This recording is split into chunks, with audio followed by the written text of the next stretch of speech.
రోగము చేత బాధించబడుచున్నాడు.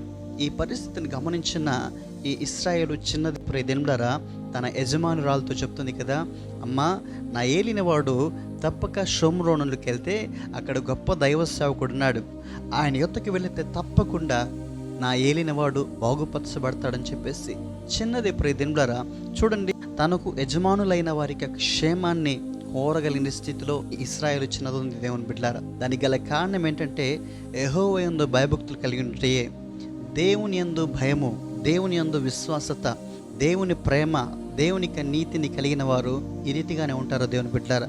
వారు పరుల యొక్క క్షేమాన్ని కోరుతారు, కానీ వారికి అపకారము తలపెట్టాలని ఎప్పుడు కూడా అనుకోరు. కాబట్టి ఈ చిన్నది తన తల్లిదండ్రుల పెంపకాన్ని బట్టి, విశ్వాసంలో స్థిరురాలై ఉండటం బట్టి దేవుని బిడ్డలారా అన్ని దేశంలోనికి వెళ్ళినా బానిసగా వెట్టి పనులు చేయుచున్నప్పుడు కూడా తన యజమానికి మేలు